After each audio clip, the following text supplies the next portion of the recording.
The following is a production of Bowling Springs Upstate Prepcast.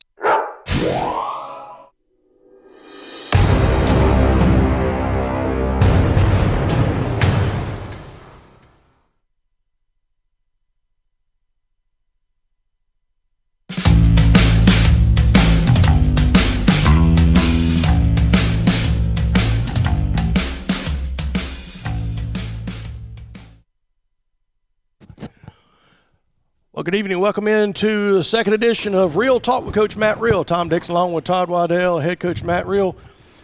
Coach, interesting game last Friday night. We'll talk about the brief moments that we did play. I mean, weather always wins out, but I like what we saw to start with.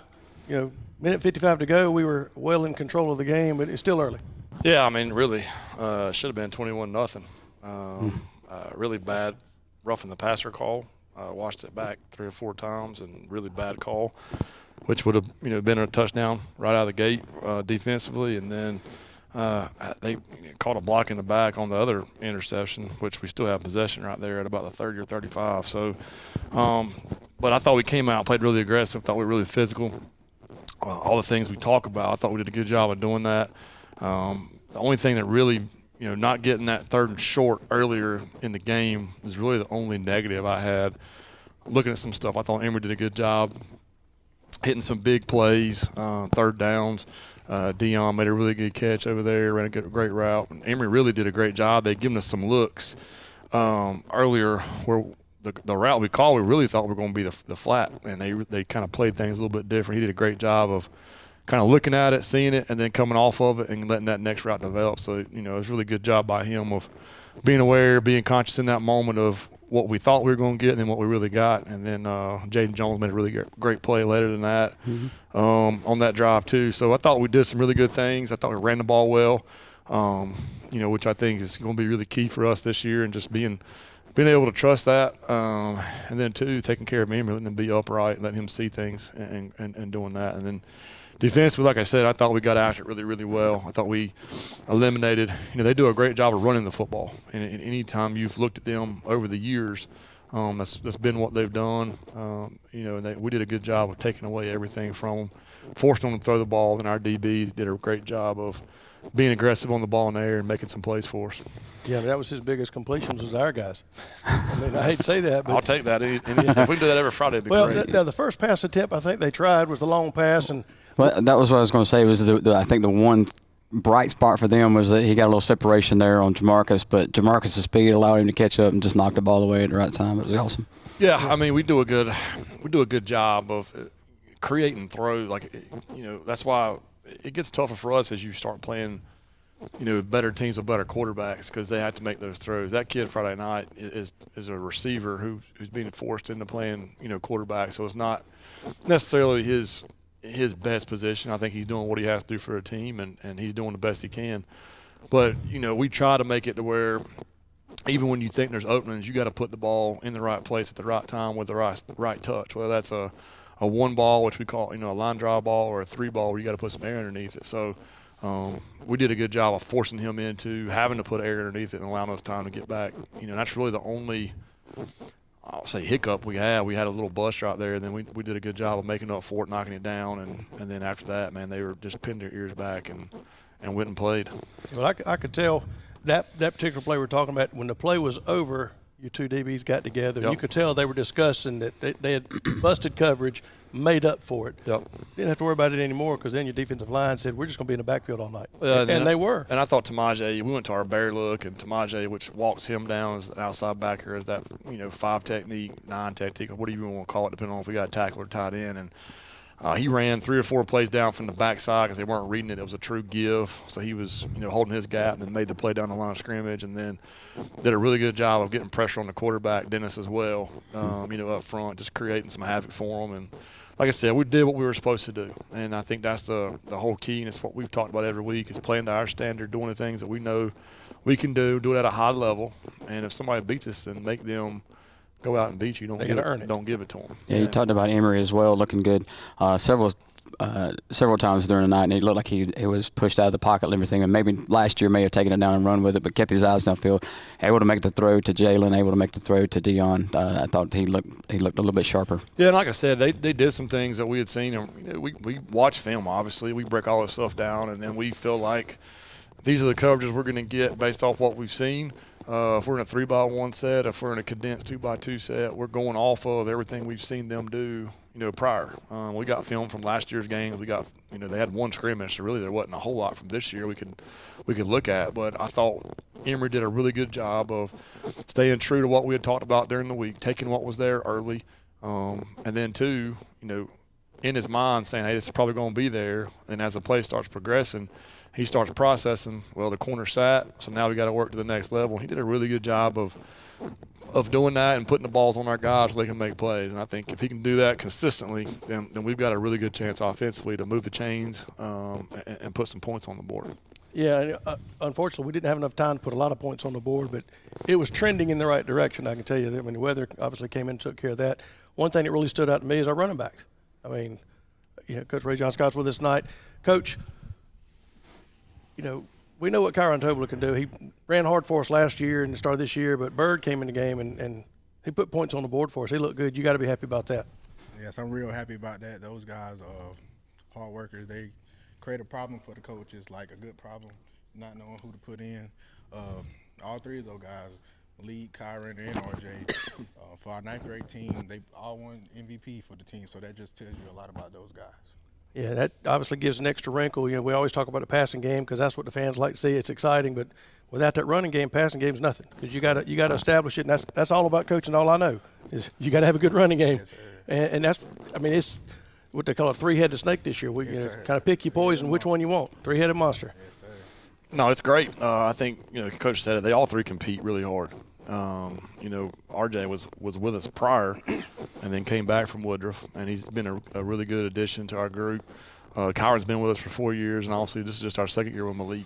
He's only a sophomore, so he's done a great job for us. He's just a steady – they're all guys you can count on. Like, there's not one guy that we're like, well, he doesn't do this very well, or in this moment we got to have this kid. Like, they all three have bought into pass blocking. They all three – see it, pretty well run game wise. They're all reliable out of the backfield. So, he's not having to juggle. And we've had to do that in the past, sometimes. Maybe a guy didn't catch the ball well or he didn't do this well or certain things. But, it does create a problem. It's trying to let the guys that's got the hot hand play. But then also, you got, the twos and the threes that are – really could be one somewhere else, So I think Rajon's done a great job. We finally got him up with our varsity running backs full time. He's been a great coach with our younger group, and he's always been around our older groups.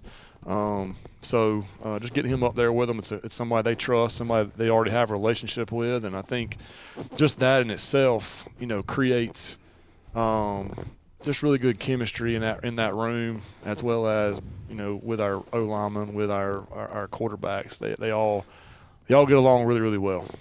Yeah, we speak about the O-line. We had them on last week. It's got to be a good feeling if at running backs coach when you've got an experienced offensive line. It creates the holes, and now it's just a matter of talking to your guys about being patient, hit the hole, and go. Yes, sir. Coach McDowell and Coach Stepp, they do a great job with those guys during the week, and I try to do as much mini drills as I can that can correlate to Friday night, so it's easy payday for us on Friday nights. We work hard all week. Yeah, and it takes hard work. That's what the team's been doing the last several years, and you can see it every year. The dividends are being paid now. It's hard work.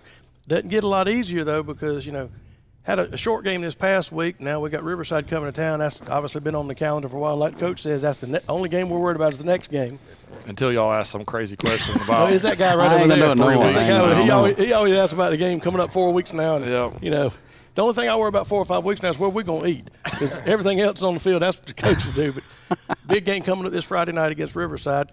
Got a little chip on our shoulder about that one, I think. We should. As a running backs coach, what are you telling your guys to get prepared for against a team like that? Just them. There's nothing changed. This is an ordinary day for us. We're just going to work hard and just focus on what we have to focus on. Yeah. Everything else going to fall in place. Just be us. That's the kind of coach you want. It don't matter who's on the other side. I'm just going to tell you, here's what you do, and we'll take care of the rest. Well, I think the great thing for me is I tell guys this all the time. Like, the coach has to coach how he is, and I've never told Coach Scott how to coach. I've never told Coach Turk, Coach Anderson, none of those guys. Like, they're here for a reason. They collectively fit into our group, and I think that's a big piece of the puzzle that works. Is these players feed off these guys, and there's a relationship in place. There's a care in place. There's a he's checking their grades every week. He's checking their behavior every week. He's checking in with them about how their home life's going, about this, that. I mean, their girlfriend situation. Like, it's literally And my little brothers. yeah. That's part of it, and I think that's why this room has worked so well together. And it's not always been that way. There's been friction, in years past. There's been, guys that were selfish or guys that felt, entitled to certain things. And I think this group makes it easy for us because no matter who's out there, we trust them. We feel like they're going to make a play for us. It's not, well, he's in, blah, blah, blah. It's hey, this next guy's going to step in and get the job done. And that's the fun part about it, man. When you have great kids who all earn it, you're not giving something. You're not just saying, well, we're going to let them play because we want to let them play. We're letting them play because they've earned that during practice, And I think it's just really fun having a group of these guys who love each other, support each other, and we don't have issues. With this group. It's fun for me as a coach knowing that this group's going to do what they're supposed to do and be reliable every day. And that's the thing with these guys. It's no jealousy. Everybody's cheering for the other player. That's the way it should be. Brotherhood. It's the way it should be because, now in competition, I want the ball, and they should. Everybody should be confident. I want the ball. Right. But years from now, they look back. We played together. My brother's here running the ball together, and I'm happy for him. And, that's the way it should be. Right. And that's just the team chemistry that you can tell. Yeah, you got the three studs behind you there, Malik, RJ, and Kyron. I would assume they all bring their own skill set. I know they're interchangeable, but I'm sure they all have their strengths that you key in on. Yes, sir. Kyron's more like that one-cut guy, get downhill guy. RJ's more like that real shifty, get out the hole. He's out of there. Malik's like that power guy. So, but like I said, we have a little combination of everything. Anything I need, like you said, I don't hesitate to put them in. I know somebody going to make a play, regardless who's in or not. And, of course, you don't really change up the offense just because who you got in the backfield because they can all do it. Right. I mean, it's not like, well, we can't do this out of the backfield because he's in instead of this guy. You don't have to worry about that. Right. It's the only thing difference between them is the number on the jersey because they all have the same skill set. Yes, sir. I like that. Well, why don't you introduce them and let's talk a little bit about them and what year are you and what are your plans? Go to college. I really don't know for what, but I do want to go to college. I'm gonna figure that out. But yeah. Oh, Kyle, my name is Kyle. Told him class of 27. He expects y'all to already know all this. We know it, but the people watching don't know it. So. My name is Malik Winemaker. I'm a sophomore, and really I just want to go to college to study business management. Yeah. Might have to come a little closer, Slide a RJ. little closer. There you go. My name is RJ Bird. I'm a junior. I want to go to college for engineering. Better like math, I can tell you that. Yeah, that's awesome. So you obviously got plans for that. What are your goals for this season? We'll go back to all of you. For you personally and as a team, but what are you coming into this season? What were you kind of in your mindset? What are your goals? To be better than last year. To be way better than last year. I want to come in this game and just win. Just win. And the goal for this year, I want for a group at least 1,000 rushing yards. I feel we can hit that 1,000 rushing yards as a group. That'll put points on the board. No doubt. No doubt. Go ahead, Scott. But man, one of my goals is, you know what I'm saying, like RJ said, I want to be better than last year, man. I feel like all three of us as a group, I feel like, man, we're a three-headed monster, man. You can't stop a three-headed monster because defense is going to keep on getting tired. When you got Kyron wearing down the defense, RJ wearing down some more, one of us going to pop or break, you know what I'm saying? I just feel like we got good great guys though, man. But I feel like as a goal and as a team, I feel like I want to go undefeated. I want to do that. We got the first one out of the way. You can't go undefeated till you win the first one. We took care of that. That's right. My goal is I really want us running backs to get on the map for real because you see Dorman, Burns, all them big schools, and I feel like we just underlooked. I feel like we got what it takes to be up there with them too. So that's just really my goal. Do good and we get us on the map for real. Yeah, I mean, you can show up at a game, like you said, you're underrated, and that's a good thing because now you have no pressure. Go out there and just play. Cause, and being the underdog is not necessarily a bad thing because the other schools might take you a little bit light until you punch them in the mouth, and it's too late. Yes, if sir. they're not prepared when they get there, it's over. Yes, sir. Yeah, keeping that confidence going. Karen, I think you're the old man in the group. You're a senior, right? Yes, sir. I thought I missed that one, but you're the old man in the group. It seems like you've been around forever, and you can go back and listen to our broadcast from last year. I was really impressed with the way you ran last year, and you were one of the ones I was looking forward to seeing the most. Malik, now seeing you, and obviously all there. Other than that, RJ, as hard as you run, it's exciting to watch this room. But like I said, you're the old man, seeing you for a few years. So, what does having Coach Scott in your room put together? What does it mean? What does he mean to you guys? It really means a lot. He really been with me since a freshman, so he really watched me grow, and yeah, he just been there, and he mean everything. Oh yeah, he mean everything. What about you, Malik? What does Coach Scott mean to you guys? Me and Coach Scott, man, we've been kicking since middle school. Like every time, I say like since 8th grade, me and he's always go to McMillan. Like we used to always, you know what I'm saying, do some type of training session, and he was just always be on me. And I've been with him since 8th grade, 9th grade. Now I went for my 10th grade too. I'm just ready to keep on working with him. That was good. He means everything to me. Whatever I need, and I just let him know, and he give it for me. Like if I need a ride, I'll let him know, and he give it to me. If I need anything, he's just there for me. He mean everything to me. It sounds like you guys are a close knit group, and Coach Scott, obviously you can tell what you've instilled in these guys. So you guys are very impressive. Looking forward to see what all three of you do this year. Like I said, seeing you coming back, and then as hard as you ran, Malik, looking forward to you busting out too. So, Tom, you got anything else for the fellas before we let them take No, out? they've had a long day. I know they're ready to go back. Y'all got anything else you want to say? Family, friends, girlfriend? I know you want to talk to your girlfriend. Don't be shouting out them people over here. He always does that. At least I didn't ask them what they're looking forward to. So.